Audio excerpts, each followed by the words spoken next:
추우시죠? 예? 안만 따뜻하지 바깥은 추운데 바람이 많이 불고 그렇습니다. 사람 사는데도 풍파가 좀 없었으면 좋겠는데 그죠? 이런저런 사고로 또 많은 분들이 돌아가시고 그래서 우리가 이제 그렇게 되는 모습들을 이렇게 자세히 살펴보면 항상 우리에게 큰 재난과 고통을 안겨다 주는 가장 깊숙한 데는 무지와 그 다음에 그 무지를 크게 확장시켜주고 어두움을 갖다 만들어주는 욕심이 항상 거기에 내재되어 있어요. 욕심이란 말을 다른 말로 얘기하면 이기심인데 어쨌든 뭐 목욕탕을 운영을 하고 뭐가 내 돈 벌라고만 하면 그 다음에 남은 안 보이게 되어 있어요. 차를 몰고 가더라도 내 차만 생각하면 나무 차는 안 보이게 되어 있고. 그래서 그게 이제 그걸 무지라 그래요. 지식이 많이 있다고 해서 무지하지 않다라는 말은 성립이 안 됩니다. 여기 이때 지자는 알 지자가 아니고 지혜 지자입니다. 지혜는 유식과 무식하고는 상관이 없어요. 지혜는 욕심이 없을 때 나오는 생각을 지혜라 그래요. 욕심이 많을 때 나오는 생각은 그거는 욕심이 많을 때는 지식이 많으면 많을수록 그 욕심을 더 교묘하게 감추어서 더 날카롭게 써먹고 그렇기 때문에 지식이 많고 적음에 있지 않고 지혜는 욕심이 많으냐 적으냐 거기에 따라 달렸어요. 우리가 지식이 많다고 뭘 많이 알고 있다 손치더라도 밤에 밤길 갈 때 안 깜깜하지 않잖아요. 그죠? 그죠?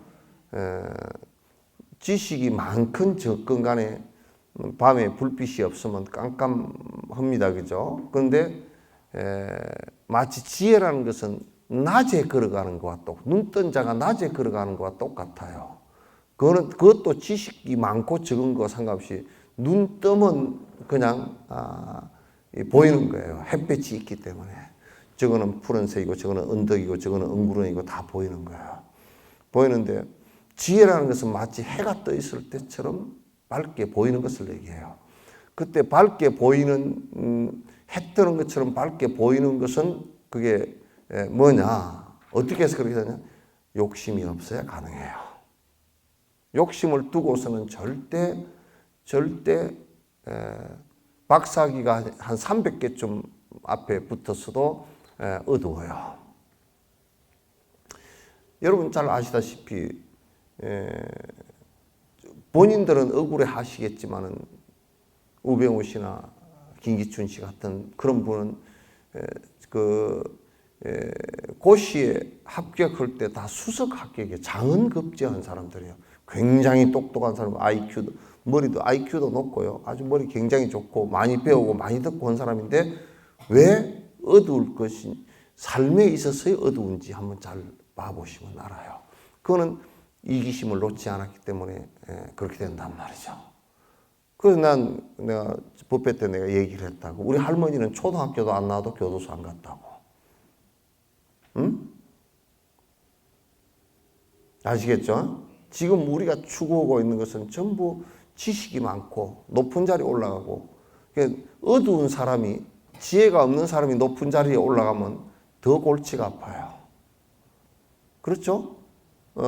저 사람은 뭐 학력을 놓고 볼 때는 대통령도 하고도 남을 사람 같지만은, 대통령을 한다는 것은 물론 그런 것이 갖추어지고 지혜가 밝으면 더 좋겠지만 한낮에 했던 것처럼 사실상은 밝아야 돼요. 그래서 전 백성을 위해서 희생하겠다라는 내 욕심을 줄인 상태라야 그게 보여요. 부처님께서는 나를 전부 다 버렸기 때문에, 버렸다라는 말이 아니라 100% 버렸기 때문에 그 어른이 박다라고 얘기하는 것이에요. 그래서 보조국사도 그렇게 비유를 했다고요. 천년의 어두운 동굴이라 하더라도 불을 비춰놨을 때 오랫동안, 1000년 동안 어두웠으니까 1000년 동안 비춰놔야 밝아지는 것이 아니라 밝히는 순간에 밝아져 버린다. 내가 욕심을 놓아버리는 순간에 오랜 생에 어두웠던 그림자도 법의 문에 들어가는 순간에 그냥 다 밝아지는 거예요. 수행이라는 것은 이걸 하려고 하는 것이에요. 대학을 가거나 무슨 다른 것을 뭐 박사학위를 하거나 먹고 살기 위해서 또 무슨 아르마리를 많이 배우거나, 그래서 불교에서는 아르마리를 배우는 것 자체는 중요하게 생각하지 않아요. 그 절 문 앞에다 그걸 써붙여놨어요. 아예 절 문 앞에 딱 써붙여놨어요. 여기 2차 문례 할 때 이 문에 들어올 때는 막존지하라. 지식 가지고 들어오지 마라 그 말이지. 지식을 가지고 깜냥하려고 하지 마라. 여기서는 지식의 유무하고 상관이 아무것도 없다. 우리가 지금 배우는 것은 아이고 부처님 말씀을 좀 알았네 이걸 배우기 위해서 한 게 아니라, 이 방법을 배워서 방법을 배웠는데 내가 실행을 안 하면 그대로 어두운 거예요. 내가 욕심을 버리지 않고 한다 그러면 어두운 거예요. 그래서 불교가 지금 1600년이 됐고 요 근래에 들어서 더더욱이 내리막길을 걷고 있는 이유는 전부 다 욕심을 추구하는 것을 불교로 생각하기 때문에 그렇단 말이에요. 신도들은 복을 빌러 다녀서 욕심을 추구하고 있고, 성녀들도 역시 출가한 본래 것은 다 세속의 욕망을 버리기 위해서 출가를 했는데 그렇게 하고 있지 않은 데서 문제가 되는 거란 말이에요. 지혜는 항상 태양에 비유를 했어요. 옛날 부처님께서도 그러시고 조사스님들께서도 지혜라는 것은 마치 태양과 같아서 일광명조하니, 그 해가 비쳐서 아주 밝게 비추니 일광명조야. 일광이라는 것은 햇빛이거든. 일광이 명조하니 밝게 비추니 견종종색이라 갖가지 색깔이 다 보이는 것과 같이 지혜가 튀면, 욕심을 버리고 나면 이렇게 살아서는 안 되는구나도 알고 이렇게 살면 되는구나도 알고 다 안단 말이죠. 그걸 지혜라 그래요. 불교는 지혜가 튀기 위해서 수행하는 것이지, 무슨 집단을 만들어 가지고 종교적인 집단을 만들어서, 요즘에는 집단을 만들면 더 어두워져 버려요. 그 집단 논리에 원심적에 들어가 버리면 그냥 더 어두워져 버려요. 그렇게 그 집단 자체가, 그 그룹 자체가 지혜롭지 못하고 지식이 많고, 그냥 변호사 집단이라고 해서 법에 문제를 안 생기게 하지를 못해요. 그 사람들도. 변호사들이 우리나라에서 가장 범법을 많이 하는 곳이에요. 그가. 변호사 집단이. 법을 하는 집단이기 때문에 왜 그러냐면 그 사람들은 전부 다 법 피해가는 것만 또 연구를 해. 먼 복을 만들었다 그러면 어떻게 피해가면 되는지 그것만 또 연구를 하는 사람이라. 그게 별 볼 일이 없어. 솔직한 얘기로. 지식 집단들은 굉장히 골치 아픕니다. 그래서 수행을 하지 않고 지식을 가지고 사는 사람들, 그 사회는요, 지식적 사회라는 것은 굉장히 칼 끝 앞 위에서 사는 것처럼 같습니다. 대학 사회가 상당수 그렇습니다. 비판하고 아주 비비 꼬여 있는 데가, 칼날같이 비판하는 데가 그 대학이란 말이야, 그게. 그래서 불교는 지혜를 밝히는 곳이다. 지혜는 어떻게 해서 밝아지느냐? 매우 간단하다. 왜? 탐욕, 어두워진 것을 거두어들이면 되거든. 어두워진 것을 버리면 되는 거야. 어두워진 것은 뭐가 어두워진 것이냐면, 뭐 때문에 어두워진 것이냐면, 그거는 욕심 때문에 그렇고, 욕심은 나온 것이 나가 영원하다라는 고집 때문에, 내 중심적 사고와 내 중심적 행동 때문에 일어난 현상이라고요. 이걸 버리지 못할 때는, 그거는 절이 아무리 큰 절이 있고, 아무리 거기에 많은 성녀가 있고, 아무리 많은 신도가 있다 손치더라도 거기에 밝은 자가 하나 없다면, 적어도 그 절에 밝은 자 하나라도 있어야 돼. 그래야 전등불 하나라도 켜져 있어야 엎어지질 않지. 같이 가부식기로, 가부식기 알잖아요, 그죠? 여수의 가부식기 소리를 제일 많이 듣죠, 그죠? 우리 가부식기 하세요. 그럼 일본 말인가? 어쨌든 간에. 그럼 뭐, 니도 깜깜하고 나도 깜깜하고 서로 깜깜하면, 그건 뭐, 엎어질 일 밖에 없어. 뭘 한다고 했었는데 밤중에 비단옷 입고 축축이라. 아무 의미가 없어. 아무 의미가 없어요. 그래서 수행을 한다는 것은 수행에 구름을 걷어내듯이, 수행을 한다는 구름을 걷어내듯이 전부 다 햇빛이 나게 하는 거란 말이에요. 바람이 훅 불어서, 육조 스님도 그걸 비유를 해놨지. 마치 저 위에 구름이 있을 때 바람이 훅 불어서 구름을 저쪽 밀어내면 해가 뜨는 것과 같다. 수행이라는 것은 그와 같다. 그 수행을 하지 않는 불자라는 것은 사기꾼이에요. 거짓말쟁이에요.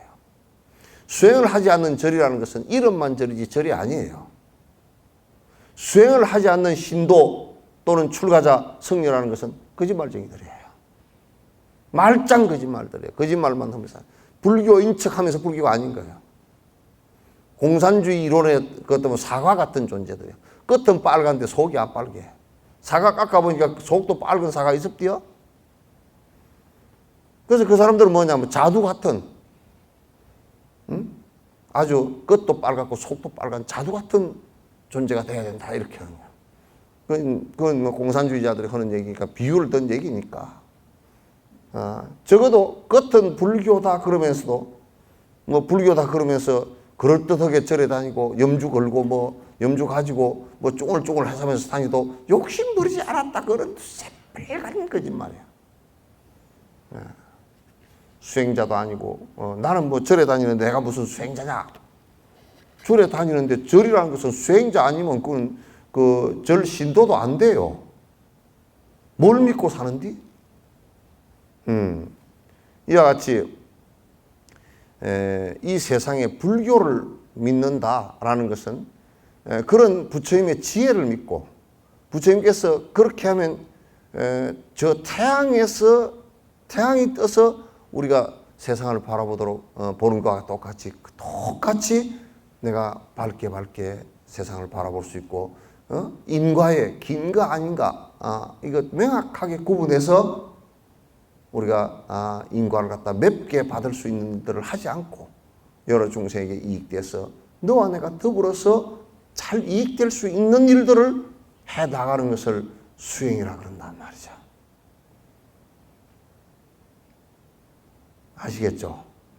전부 다 입보의 행동이라는 것은 바로 이와 같은 얘기들, 부처님 말씀이라는 것은 전부 다 이와 같이 되게 하기 위한 말씀들을 하시는 것이에요.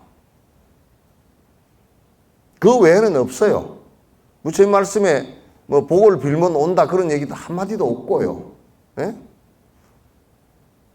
어디가 더 성지니까 거기서 빌면 더 한 가지 소원은 들어준다더라. 그런 얘기도 나는 눈 씻고 찾아봐도 경전 속에는, 논전 속에는, 율전 속에는 한마디도 없어요. 그런데 우리는 한마디도 없는 거 하고 있다고. 외도들이란 말이야. 이 세상에서 불자들이 가장 큰 욕이 뭔 욕인지 아시죠? 아시죠?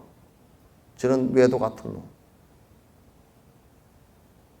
부처의 말씀을 믿지 않고 다른 길을 믿고 있는 놈.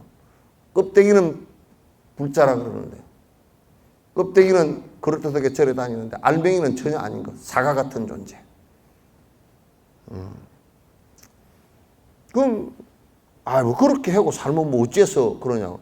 그렇게 하고 살면 니나내나 이익이 하나도 없고, 불교도 이어내려가지도 못하고, 모든 사람들이 그거 따숩게 불교냐 그랬보라.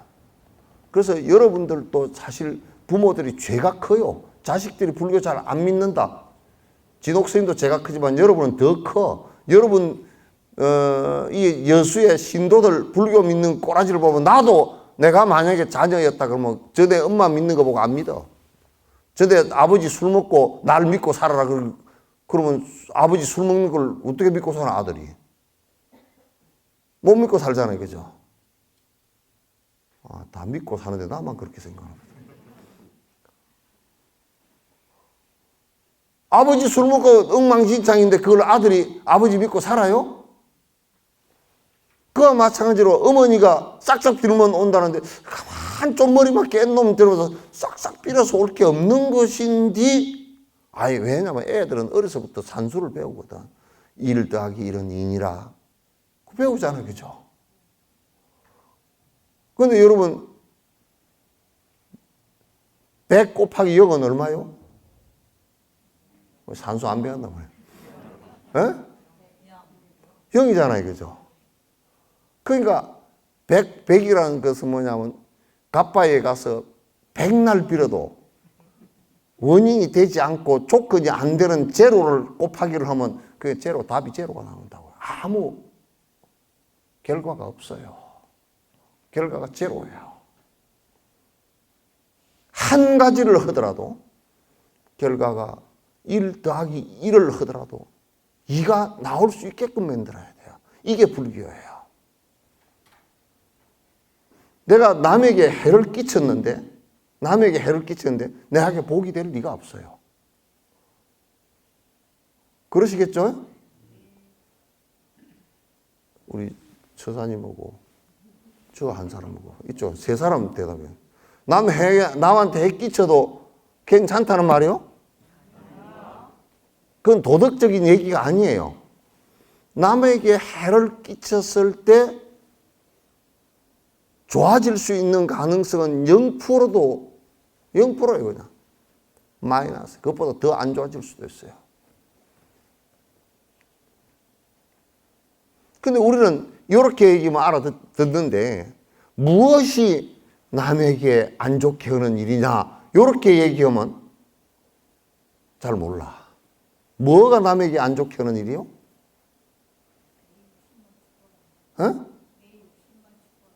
그러니까 내 욕심만 채우는 일인데 내 이기심만 가진. 그런데 이기심을 부리면서도 뭐 내 돈 내 갖고 내 벌어서 내 사는데 네가 뭔 꼴이냐고 이렇게 생각한다고요. 그래서 우리는 솔직한 얘기로 밥을 먹고 살아도 밥에 쌀이 몇 개가 죽어야 되는지 알잖아요. 그죠? 밥그릇 하나에 쌀 몇 개예요? 이게 초밥을 하는데 초밥 딱 집어서 한 사람이 초밥 딱 집어서 딱 하나 집는데 146개야 이게 알맹이가. 그리고 우리 초밥 몇 개 먹어서 한 10개를 먹잖아. 예? 1460알이야. 그러면 1460알이면 배가 한 끼 먹는데 배가 몇 개 이게 올라온 배 이게 폭이 한 꼬타리 올라오죠. 그죠? 그 몇 개 돼야 되는 줄 아세요? 한 끼에 10꼬타리를 먹어버리는 거야. 그 한 포기에 몇 꼬탈인지 아세요? 예? 농산가에 근무 안 해봤어요? 아이, 저런. 한 포기에, 포기를 잘 안아도 10개가 안 돼. 그러니까 한 포기 싹 빼서 한 그릇, 한 입에 홀랑 털어넣는 거예요. 우리는 쉽게 생각하지만 쉬운 일이 아니에요, 그게. 그걸 그러면 배를 한 포기 해서 홀랑 한 그릇에 딱, 그게 딱 배 한 포기에 배 밥 한 그릇 나온다고 보면 돼요.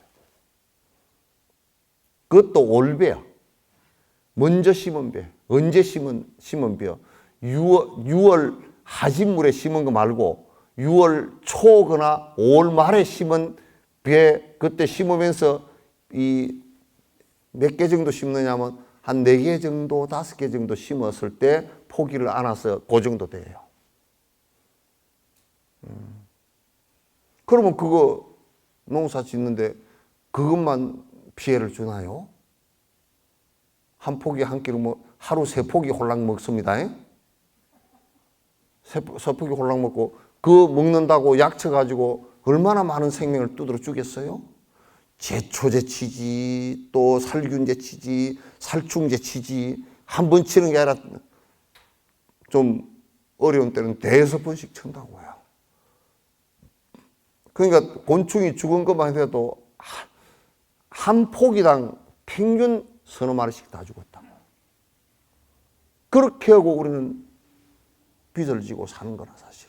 그런데 그렇게 하고 빚을 지고 이 먹고 사는데 그걸 먹고서 에너지를 발현을 시켜가지고 어때요? 에너지를 내가지고 또 나쁜 짓을 또 해버렸다. 그 에너지를 갖고. 그러면 이건 완전히 죽순 거야. 수십 배 손해를 본 거야. 빚져서 손해. 그죠?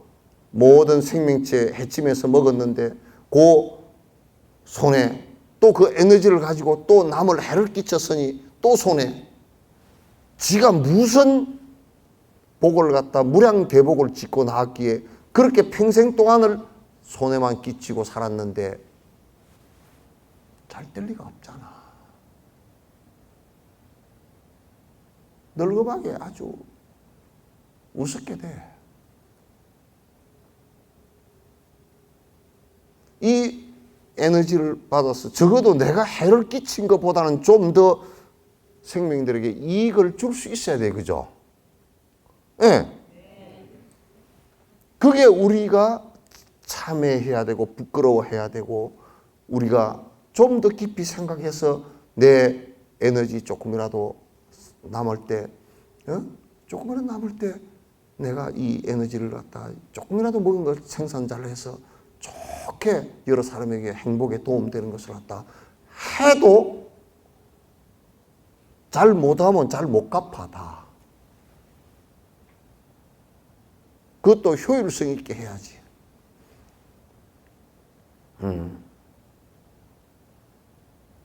불교는 그렇게 사는 방법을 가르치는 거예요. 불교는 그렇게 사는 방법을 가르치는 거라면. 왜? 그렇게 하지 않고서는 내가 남이 같이 행복해질 수 없기 때문에. 우리가 생각할 때 아무 나라는 존재가 독립적 존재가 돼가지고 아무런 다른 것하고 연관이 없이 산다면 혹여 그렇게 살아도 될지 모르겠어요. 그러나 전부 다 연관관계가 있어요. 무기물인 공기, 물, 햇볕 이런 것보다 연관관계 있고 산에 있는 나무, 심지어는 지리산에 있는 조그마한 올번나무 한 그루도 그 올번나무가 내품은 산소를 내가 마신다고요. 그러겠죠? 하나, 둘, 셋, 또 5명밖에 안 돼. 저 지리산에 있는 피나무가 내품은 산소를 갖다가 내가 여기서 마실 수 있다고요. 저 지리산에 피나무고 나하고 무슨 상관이요? 그렇지 않아요. 여러분이 사과를 한 알 먹는다? 거기에 벌과 나비가 고생한 일 아니면 사과가 달리지 않아요.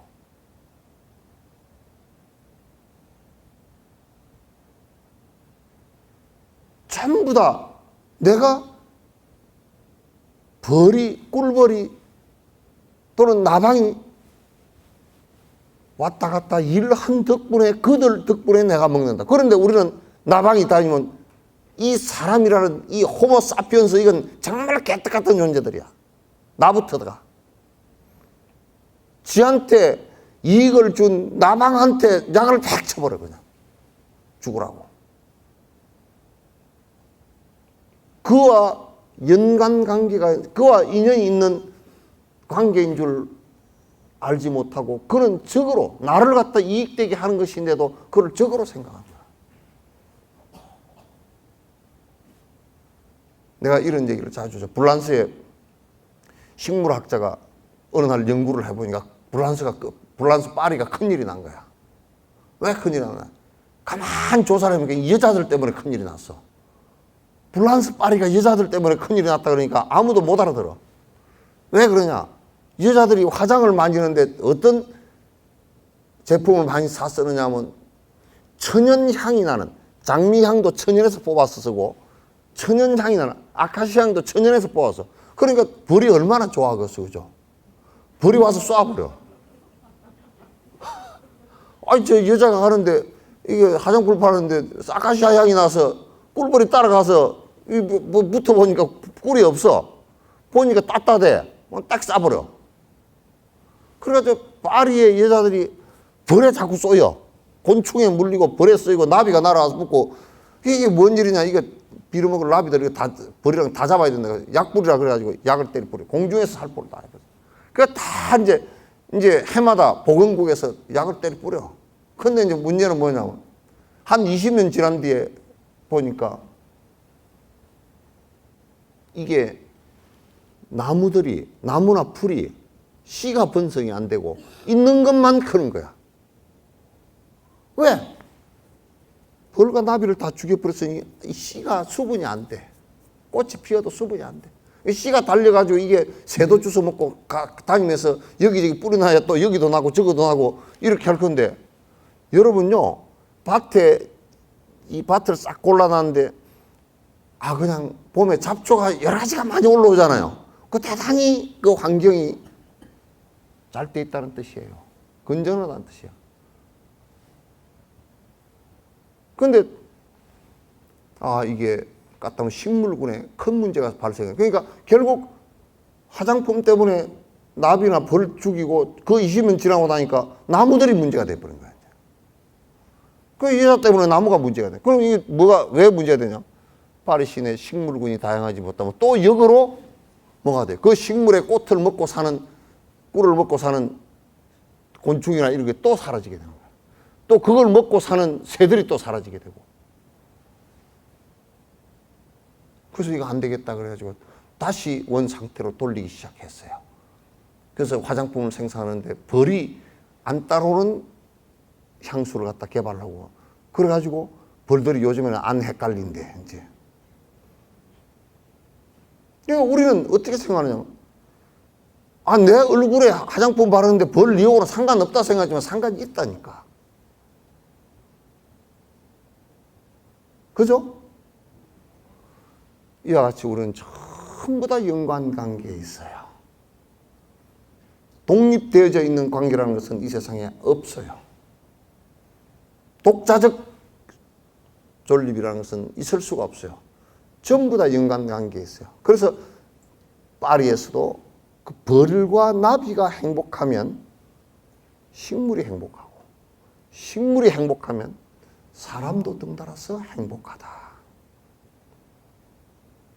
벌, 나비 이런 것은 미물이고 또 나무 이런 것은 대단히 무정물이기 때문에 그게 우리하고 무슨 상관이요? 그렇지 않아요. 인도에 가서 한번 봐보십시오. 나무는 인도만치 나무에 손 못 대게 하는 나라가 없습니다.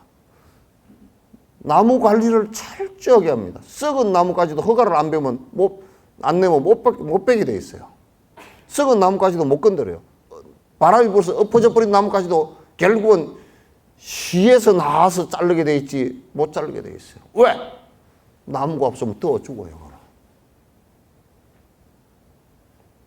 만약에 델리 시내에 나무 가로수가 싹 없다 그러면요, 온도가 많이 올라갈 때 45도에 올라가는데 그것보다 더 올라가서 한 50도 이렇게 될 거예요.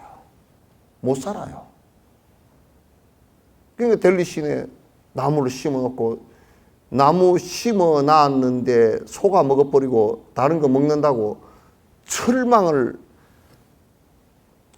값이 나무 값에 몇 배 들어가게끔 쳐놨어. 둘레로 쳐놨어. 그게 물 주고 키우느라고 애를 쓴다고. 그 그늘이 있어줘야 사람이 그나마 의지를 하고 살 수 있게 되어 있어요. 그와 같이 우리는 인간과 인간 관계에서도 절대 서로가 연관 없이 살아가는 것이란 없어요. 인간과 동물 관계도 연관 없이 따로 독립적으로 존재하는 게 없어요. 인간과 식물 관계도 따로 독립되지 않아요. 인간과 무기물의 관계도 따로 독립될 수가 없어요. 전부 다 연관 관계를 갖고 있어요. 그래서 인연 따라서 기멸 일어나고 사라지는 거예요. 그 연기법이라 그래요.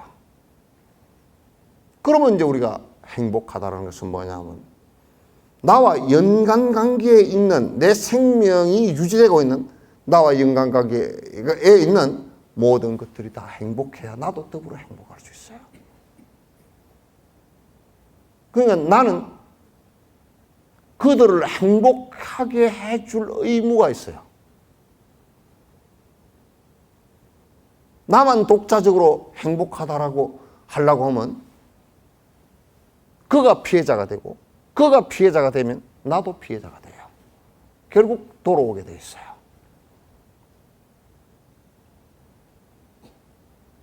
아시겠죠? 이 인간의 그 사회성이라는 것을 서양의 학자들이 주장하고 그러는데 불교는 사회성 그 자체를 인간 관계에서의 사회성 그 정도를 얘기한 것이 아니고 모든 존재의 관계성을 얘기한 거예요. 독립적 관계가 존재하지 않는다. 설사 신이 있다 손치더라도 신도 독립적으로 존재하는 것은 아니다. 관계 속에 존재하는 것이지 독자적이고 절대적이고 그렇게 되는 것이 아니다 그런 얘기예요.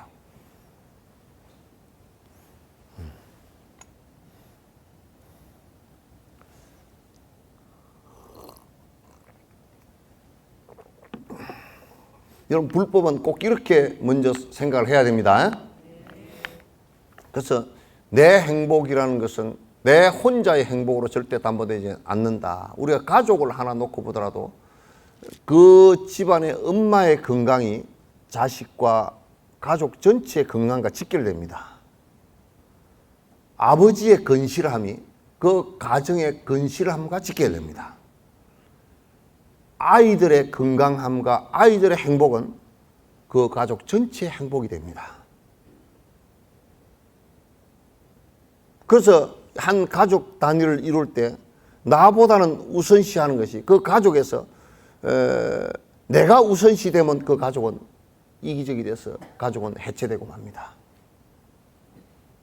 엄마는 자식을 위해서 희생하고 아버지는 전체 가족을 위해서 희생하고 자식들은 엄마 아빠에게 효순해서 어머니 아버지를 위해서 희생하고 서로가 그렇게 대해줄 때 가정이 온전한 겁니다. 서로가 이기적이고 서로가 이익만 이어한다 그러면 그것은 절대 행복을 가져올 수가 없습니다. 그런데 요즘은 내가 이기적이고 내 중심적이고 하는 것이 마치 개성이라 그렇게 얘기하더라고요. 서로 성격이 안 맞아서 이혼했다 그러더라고요. 나 웃기는 소리요. 근데 이 세상에 성격 맞는 놈이 누가 있노, 그죠? 다 각자 사는데 맞추어 사는 거지.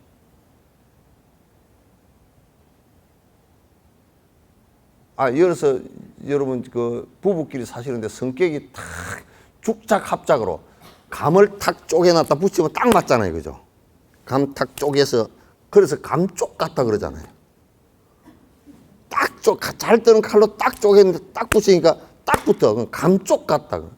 죽작 합작 그 무슨 대나무를 딱 쪼개는데 붙이기 딱 같다. 그래서 두 부부가 아주 감쪽같이 딱 성격이 맞는 사람 손 한번 들어보시오.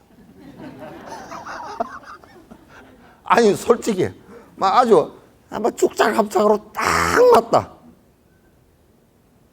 그 이제 물어보면 나는 그래서 절대 부부 얘기할 때 한쪽 말만 안 믿어.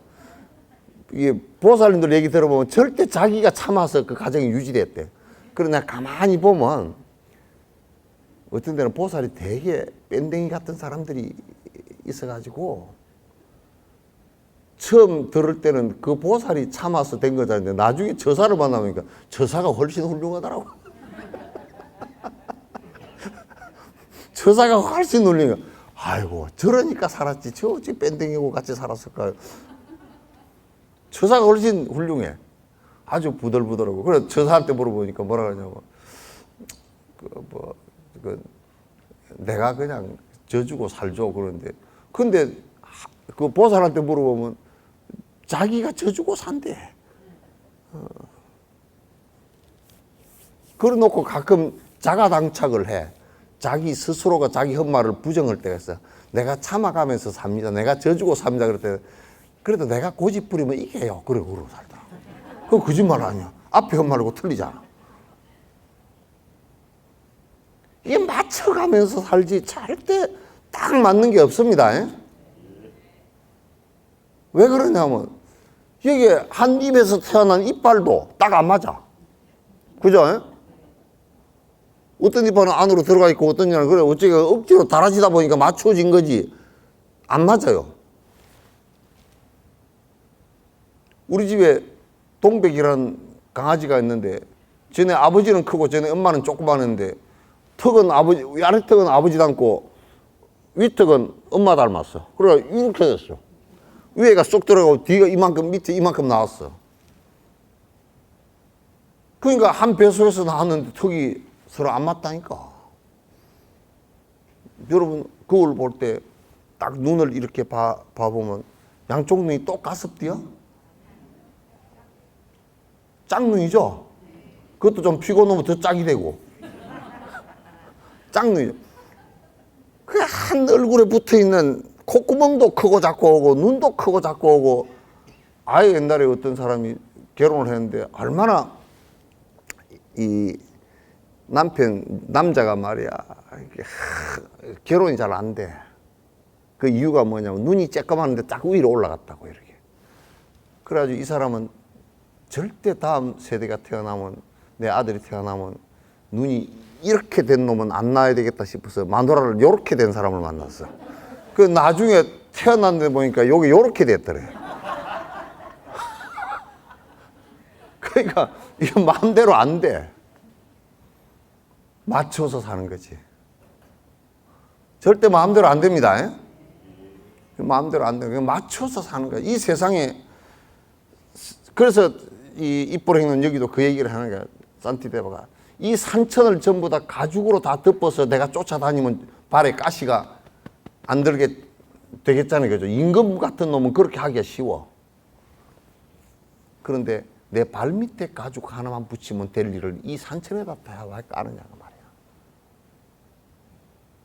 그 내가 그런 생각을 갖고서 내가 잘 맞추고 내가 잘 이해하고 하면서 살려고 노력하는 게 필요하고 서로가 그렇게 할 때 문제가 안 생기는 거야.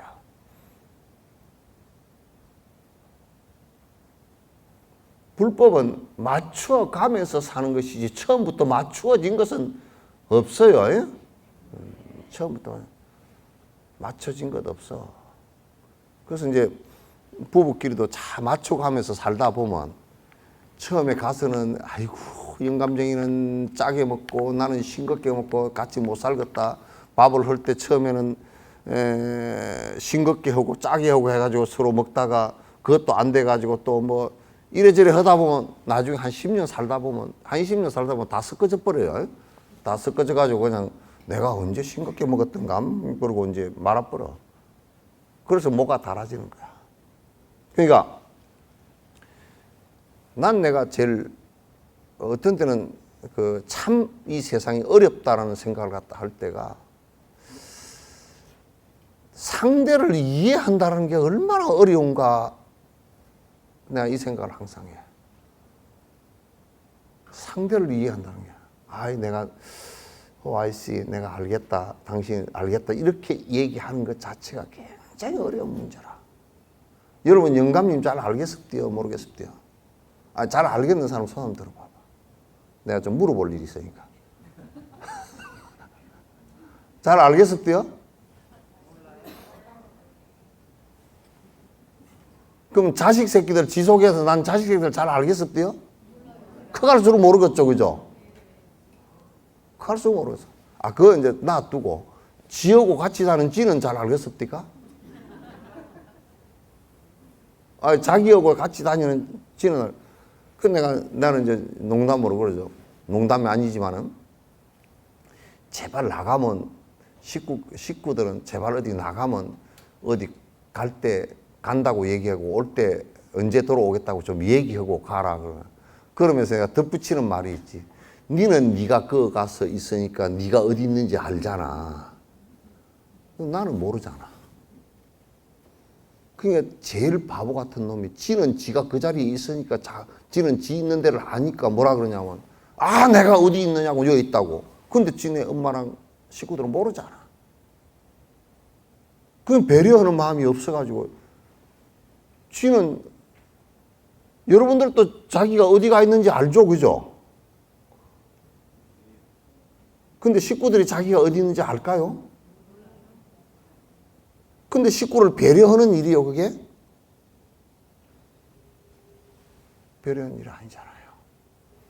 그래서 우리가 상대를 안다는 일이 굉장히 어렵구나. 그 생각을 많이 해요. 상대를 안다는 일은 그거는 하늘의 별 따기보다 어렵다. 거기야 지도 잘 모르는데 뭐. 지도 지를 잘 모르는데 내가 왜 이랬는지 잘 모르겠다고 그래. 여러분도 가끔 해놓고 내가 이 일을 왜 했는지 모를 때가 있죠, 그죠? 싸움을 실컷 내놔놓고 이렇게 안 하려고 그랬는데 할망구가 자꾸 빡빡 긁어가지고 내가 그냥 이렇게 안 하려고 했는데 내가 왜 이랬지? 내가 한 일인데 내가 왜 했는지 모른다니까. 그래서 남에 대해서 아는 척 하지 말라고. 거의 거짓말이야. 거의 잘못하는 거야. 누가 그러더라고. 근데 이런다. 아이고, 저는 서울시장님을 잘 알고 네가 뭘 알아? 니도 모르면서. 끝들이 이제 약수오고 뭐 얘기 좀 해보고 뭐 이런 거 정도지 알기는 뭘 알아? 그렇잖아요, 그죠? 몰라요. 저번에 정두원 씨가 나와가지고 이명박 씨에 대해서 자기는 그 밑에서 일을 해봤기 때문에 잘 안다 그래서 내가 속으로 그러면 네가 모르니까 쏘갔지. 알았으면 쏘겠냐, 이 자식아. 모르는 거야, 그게. 근데 또 이제 더 문제는 뭐냐면, 남을 모르는 것은 모르는 거다 그냥 치자고요. 그 지 생각에 들어있으니까 모르는 치는데, 그 모르는 걸 또 몰라. 지가 모른다는 걸 몰라. 이 모른다는 걸 알면 그래도 괜찮죠, 그죠? 내가 저 사람에 대해서 잘 모릅니다.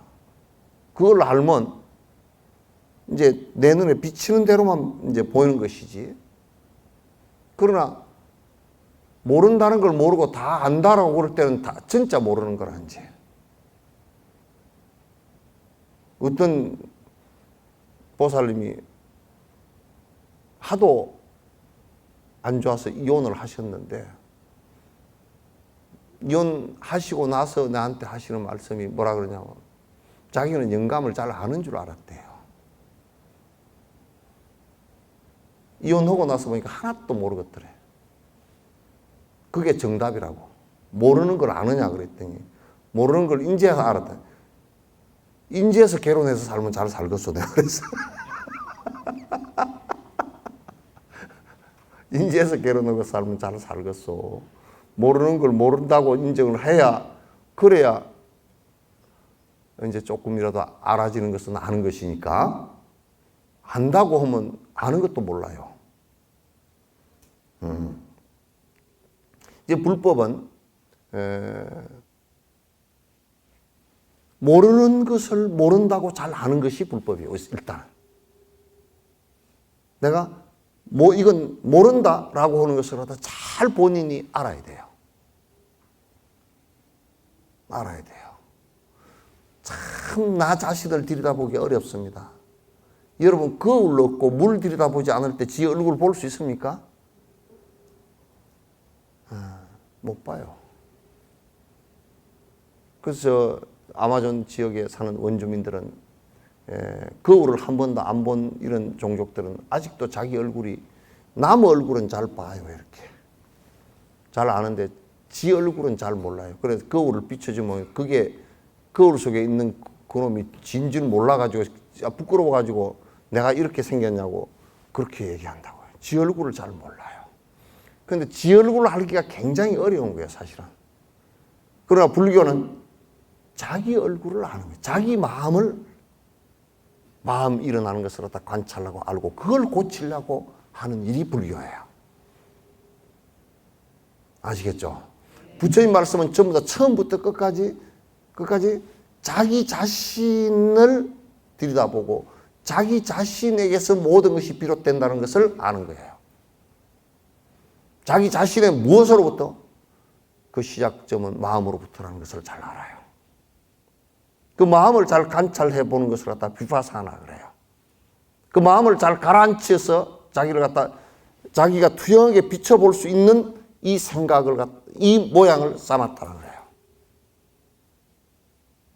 마음이 풍요로워지고 행이 풍요로워지는 것을 갖다 보시라 그러고 지계라 그러고 인욕이라고 정진이라 그래요. 그건 내 바람, 사바람일이에요.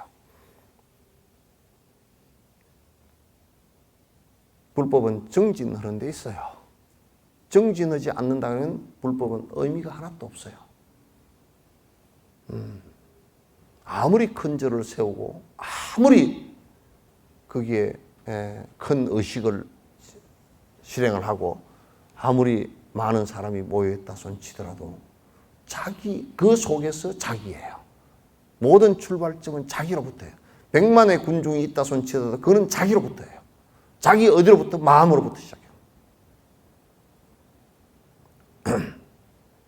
우리가 촛불 집회에 1300만이 운집을 했다.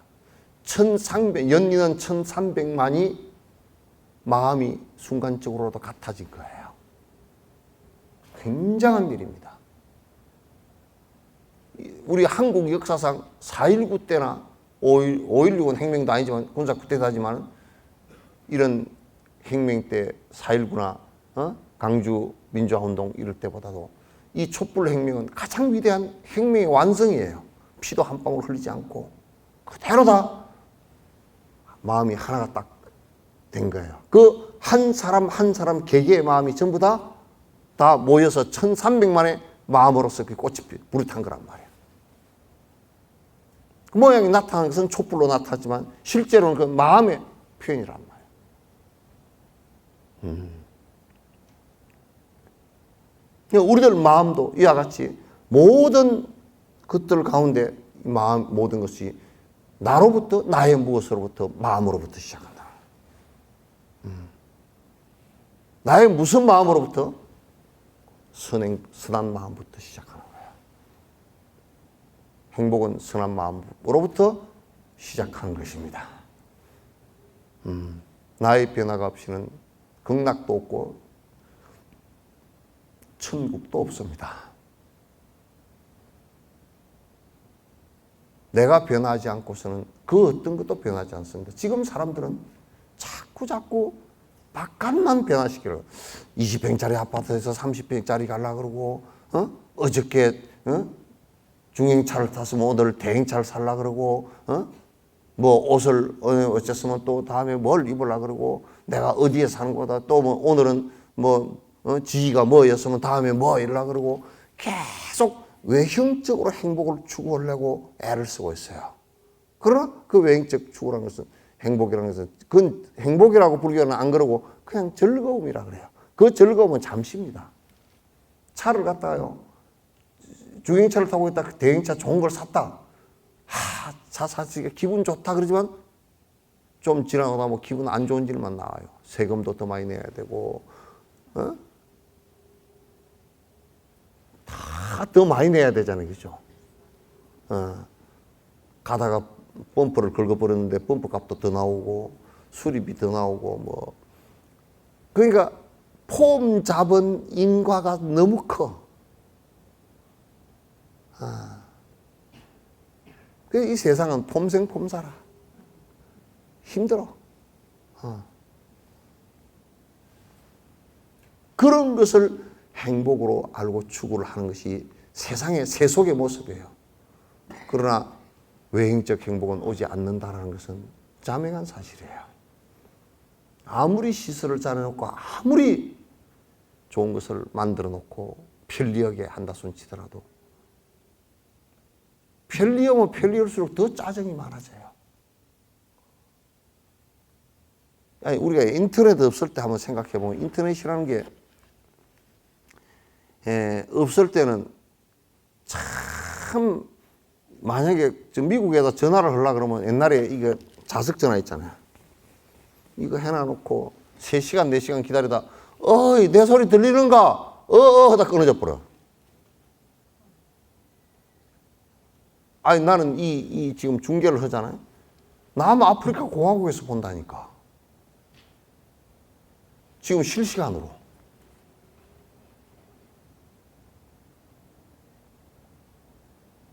그렇게 빠름에도 불구하고 여러분 컴퓨터에 인터넷이 빨리 안 뜨면 확 주먹으로 쥐어 박아보려고 그러잖아. 옛날에 없을 때 한번 생각해보고 286 때 한번 생각해보라고. 우리 어릴 때 다니면서 부르는 노래가 있어. 학교 갔다 오는데 소달구지를 좀 태워달라 그래서 다리가 아파서. 그러면 할아버지가 인심 좋은 할아버지는 그러면 타라 그러는데 소를 아끼는 할아버지는 절대 안 태워줘. 소가 힘들다고. 그러면서 이제 어쩌다 한번 태워주면 그 위에서 타고 가는데 옆에 저 트럭이 지나가면서 먼지를 푹 일으키고 가면 먼지를 다 뒤집쓰고 우리가 노래를 불러. 뭐라고? 트럭 타고 가는 놈 니만 잘났나? 달구지 타고 가는 놈 나도 잘났다. 헤이 헤이 하면서 노래를 불러. 예. 그런데 달구지 타고 다닐 때는 시속 몇 킬로 되겠어요, 그게? 응? 시속 한 2, 3킬로 되겠지? 지금 시속 120킬로를 달리면서도 느리다 그래. 비름을 차가 안 나간대. 그럼 그 이상 더 나가려면 비행기를 타고 가든지, 그것도 비행기도 빨리 안 나가면 뭐 로켓을, 저 이북에 ICBM 만들었다 그러더라. 그거 타고 가면 되겠다. 그거는 마하 한 9 정도 나간대. 초속 9배를 나가니까, 한 10배 나가니까 1초 떼깍할 때 한 3,600m. 한 4km 날아가 버려요. 그렇게 급하면 그렇게 가지 뭐. 그러니까 그런 것은 조금 외행적에 조금 좋은 걸 하면 또 더 좋은 걸 하고 싶고 또 더 좋은 걸 하고 싶고 잠깐 사이에 그렇게 돼버린다. 커트라인이 없어. 그러니까 우리가 욕심을 낮추면서 이 마음을 다잡아가면서 욕심을 버리면서 얻는 니르바나 행복이라는 것은 끝으로 경쟁할 필요가 하나도 없이 속으로 아주 편안해. 그걸 수행이라고 그래요. 그걸 수행이라고 그래.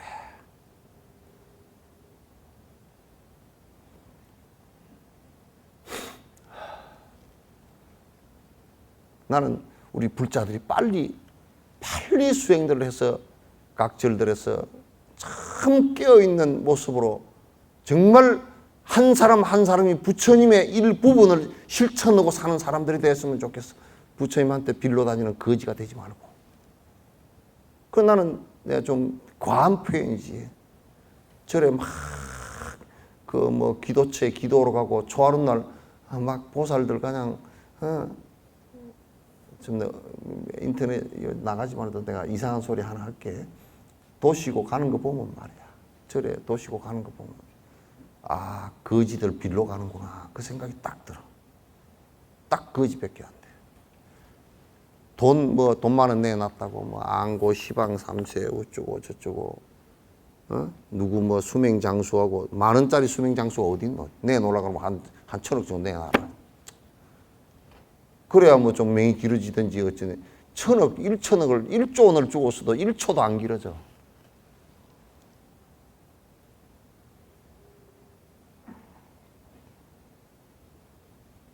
이렇게 우리 불자들은 살아서는 안 돼요. 예경을 부처님께 참으로 당신이 이런 법을 갖다 우리에게 가르쳐 주셔서 감사합니다. 당신에게 공양 올립니다. 당신의 법을 듣고자 원합니다. 부처님과 그 가르침과 그걸 따라서 수행하시는 삼보에 기여합니다. 항상 그 생각을 갖고서 내가 이제 보시행을 행하겠습니다. 우리가 세속에 살면서 오계행을 꼭 지키겠습니다. 내가 인욕하고 참아 넘어가겠습니다. 내가 선한 일은 부지런히 행하고 악한 일은 빨리빨리 없애겠습니다. 내 마음속에 어지럼 없애기 위해서 사마타 정진하겠습니다. 부처님 말씀대로 세상이 보이게끔 비파사나 관찰하겠습니다. 이렇게 해나가면서 정진을 한다 그러면 여수 시내 절 몇 개만 그렇게 해도요, 시내가 확 바뀔 겁니다.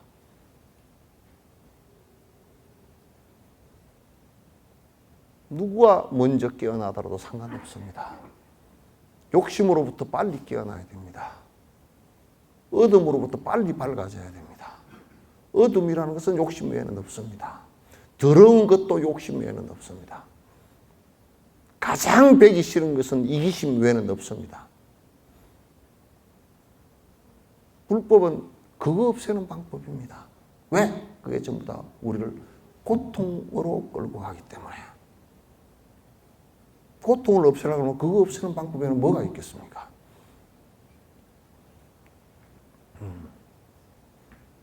아시겠죠? 네. 나는 며칠 전부터 계속 힘이 들어가지고 오늘은 책은 여기서 듣고 법회도 요로 끝내려합니다. 예. 그 동지가 지난 지가 얼마 안 돼가지고 해가 어떻게 짧은지 그 노루꼬리만큼 짧아가지고 5시도 안 됐는데 그냥 해가 전에는 넘어갈 때 산 꼴차기로 넘어가면 좀 더 길잖아요, 그죠, 해가. 근데 산 등성이로 넘어가 버리더라고. 구봉산 그냥 뒤로 넘어가 버리더라고. 금방 넘어가서 7시, 8시가 되니 한밤중 같으네요. 예, 추우신데 조심해서 돌아가시기 바랍니다. 감사합니다.